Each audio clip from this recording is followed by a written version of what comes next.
పహల్గాం ఉగ్రదాడి నేపథ్యంలో ఉగ్రవాదంపై కేంద్రం ఉక్కుపాదం మోపుతోంది. ఉగ్రవాదులను ఏరి పారేయాలనే లక్ష్యంతో ముందుకు వెళ్తోంది. ఉగ్రవాదులకు వారి కుటుంబాలకు కఠినమైన పంపిస్తోంది. ఈ క్రమంలోనే పలువురు ఉగ్రవాదుల ఇళ్లను నేలమట్టం చేసిన భద్రతా బలగాలు మరో ఉగ్రవాది ఫరూక్ అహ్మద్ తిద్వాకు చెందిన ఇంటిని కూల్చివేశారు. లష్కరే తోయిబా ఉగ్రవాది ఫరూక్ అహ్మద్ తిద్వాకు చెందిన కుప్వారాలోని ఇంటిని భద్రతా బలగాలు పేల్చివేశాయి. ఫరూక్ ప్రస్తుతం పాకిస్తాన్ లో ఉన్నాడు. పాక్ సైన్యంతో కలిసి పనిచేస్తున్నాడు. కాగా భద్రతా బలగాలు ఇప్పటి వరకు 7 ఉగ్రవాదుల ఇళ్లను పేల్చేశారు.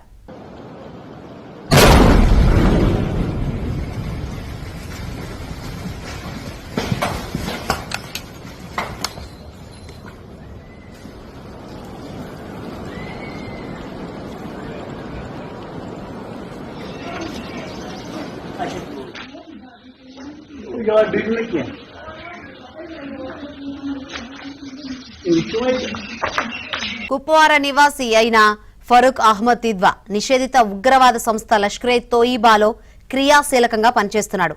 భారతదేశంలో ఉగ్రవాద కార్యకలాపాలకు పాల్పడుతూ పాకిస్తాన్లో ఆశ్రయం పొందుతున్న వ్యక్తులపై కఠిన చర్యలు తీసుకునే క్రమంలో భాగంగానే అధికారులు ఈ ఇంటిని కూల్చివేశారు. ఈ చర్య ద్వారా ఉగ్రవాద మార్గాన్ని ఎంచుకున్న స్థానికులకు, వారికి సహకరిస్తున్న వారి కుటుంబాలకు ప్రభుత్వం ఒక గట్టి హెచ్చరిక పంపించింది.